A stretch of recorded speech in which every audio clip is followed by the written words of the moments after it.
소설극장, 장르, 가족의 사랑이 있는 드라마. 작가, 로즈 앤마리. 제목, 느린 우체통. 7화, 인형놀이.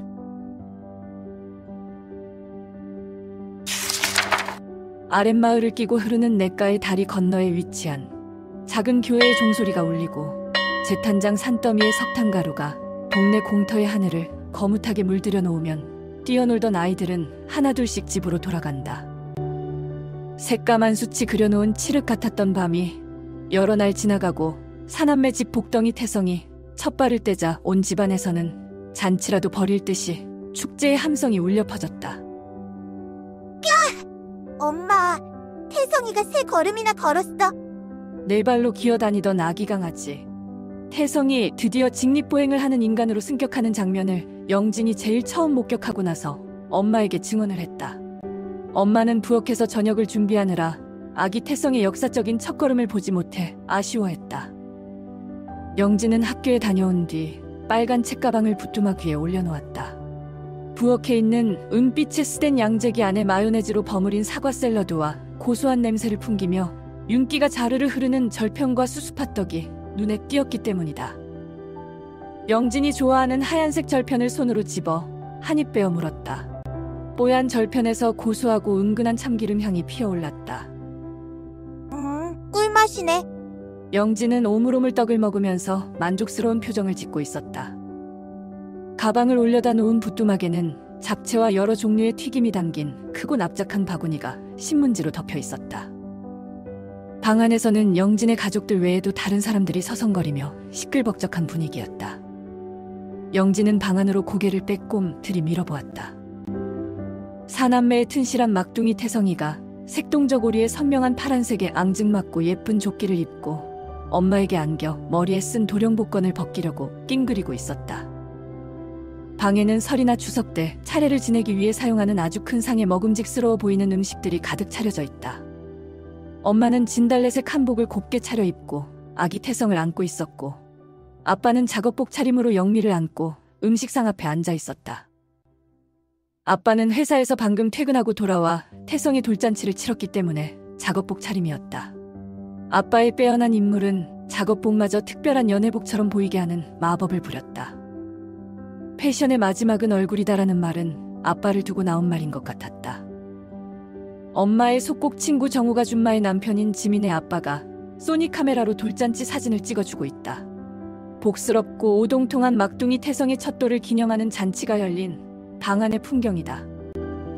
안고 있던 태성을 아빠에게 넘긴 후 돌잔치의 최고봉인 돌잡이를 막 시작하려고 엄마가 미리 챙겨놓았던 준비물을 바구니에서 꺼내 상에 올려놓고 있다. 까맣게 얼굴이 탄 아빠가 영미와 태성을 양옆에 끼고 앉아있고 지민의 아빠가 카메라로 그 모습을 찍고 있었다. 엄마가 하얀 명주실, 책, 탁구공, 돈, 장난감 망치 등을 상의에 펼쳐놓았다. 기어이 머리에서 복권을 벗어 제친 태성은 돈을 집어들었다. 돌잔치를 축하해주러 온 동네 어른들이 태성에게 한마디씩 덕담을 해주었다. 아빠는 아기 둘을 양팔로 감싸 안고 멋진 미소로 사람들에게 감사 인사를 하고 있다. 태성아, 건강하게 잘 자라서 부자 되어 부모님께 효도하거라. 태성이 태어날 때 엄마의 분만을 도와준 상우 엄마가 말했다. 장군, 바위처럼 굳세게 항상 건강하고 행복하렴. 한떨기 백합꽃을 닮은 정우가 줌마가 말했다. 정우가 줌마의 고명딸 지민이 아줌마의 손을 꼭 잡고 옆에 붙어있다. 지민의 엄마가 고혹적이고 붉은 백합이라면 지민은 아기 엉덩이처럼 보드랍고 새하얀 순백의 백합봉우리였다. 7살 지민은 짧은 파마머리에 크고 반짝이는 눈빛을 가진 서울에서 나온 아이 같은 외모를 지녔다. 굳게 담은 빨간 입술과 짙은 속눈썹 아래에서 내뿜는 쌍꺼풀 진 검은 눈동자의 눈빛이 너무 강해 아직은 어리고 가녀린 소녀였지만 그녀에겐 무남동녀만이 지니고 있는 어떤 고집이 있어 보였다.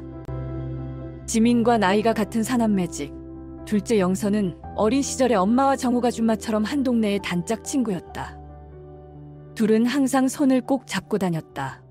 풀잎새, 원복을 입고 노란 모자를 쓰고 나란히 병설 유치원을 갈 때도 집으로 돌아올 때조차도 꼭 잡은 두 손을 놓지 않았다. 빼마른 영선은 예민하고 꼼꼼한 아이였다. 장난기 많은 동네 아이들이 놀리면 울면서 집으로 들어오기가 일쑤였다. 울음소리가 가늘고 높아 붙여진 별명이 땡삐였다. 지민의 아빠는 영선을 혜은이라고 불렀다. 인기가수 혜은이를 본떠서 지은 이름이었다. 가늘고 높은 음으로 울려 퍼지는 울음소리가 끊이질 않아 저절로 목청 연습이 되겠다며 나중에 커서 혜은이처럼 가수가 되라는 의미에서 부른 아명이었다. 국민학교에 입학하기 전까지 영선의 이름은 혜은이었다. 영선이 국민학교 1학년일 때 영진은 영선의 교실로 가서 반아이에게 혜은이 좀 불러달라고 했다가 혜은이라는 이름을 가진 친구는 없다는 아이의 말에 동생의 진짜 이름이 영선이라는 것을 인식하게 되었다.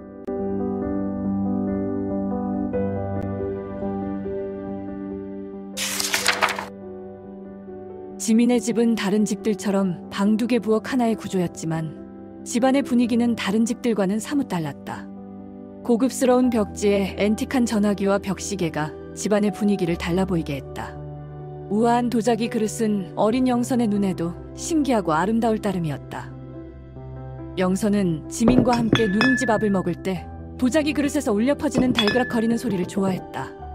숟가락과 도자기 그릇이 부딪혀 청량한 소리를 자아냈다. 지민은 아기자기하게 꾸며진 예쁜 자신의 방도 따로 가지고 있었다.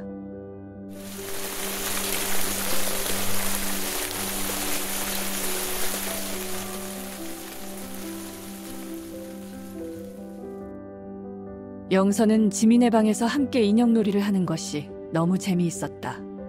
집에서 언니와 함께 직접 그려서 가지고 노는 종이 인형도 좋았지만 지민과 함께 제니, 토토, 미미, 안나와 인형의 성에서 인형놀이를 즐기는 건 종이 인형 놀이와는 비교가 되지 않는 마법의 세계 그 자체였다. 지민의 아빠는 큰 광업소의 행정관리자였다. 그는 갱도에 직접 들어가 석탄 채굴 작업을 하지 않았다. 지민이 그녀의 아빠에게 제니 인형 세트를 선물 받으면 미미와 인형의 집은 영선의 차지가 되었다. 제니 인형 세트가 생긴 지민이 영선에게 원래 가지고 놀던 미미 세트를 선물로 주었기 때문이다. 영선이 바라본 행복한 제니의 2층 집은 그야말로 환상적이었다. 현관 입구의 문 앞에는 빨간색과 금빛 리본으로 장식된 크리스마스 리스가 걸려있고 초인종을 누르면 소리도 났다. 행복한 제니의 2층 집 문을 열면 거실이 보인다. 집을 책처럼 쫙 펼쳐놓으면 예쁘게 꾸며진 실내에서 인형놀이를 할 수 있었다. 집의 왼쪽 책장은 거실이었고 계단을 올라가면 다락방 같은 침실이 있다. 침실은 사다리꼴 모양의 지붕 공간에 침대가 접혀져 있고 침대 옆에 예쁜 난간이 설치되어 있어 아늑한 분위기를 풍겼다. 지붕을 펼치면 접혀있던 침대도 펼칠 수 있어 제니나 미미, 토토가 2다리를 쭉 뻗고 편하게 잘 수 있는 침실이 되었다. 거실에서 2층 침실로 올라가는 계단은 앞으로 당기면 펼쳐지고 나선형처럼 계단폭도 조절할 수 있었다.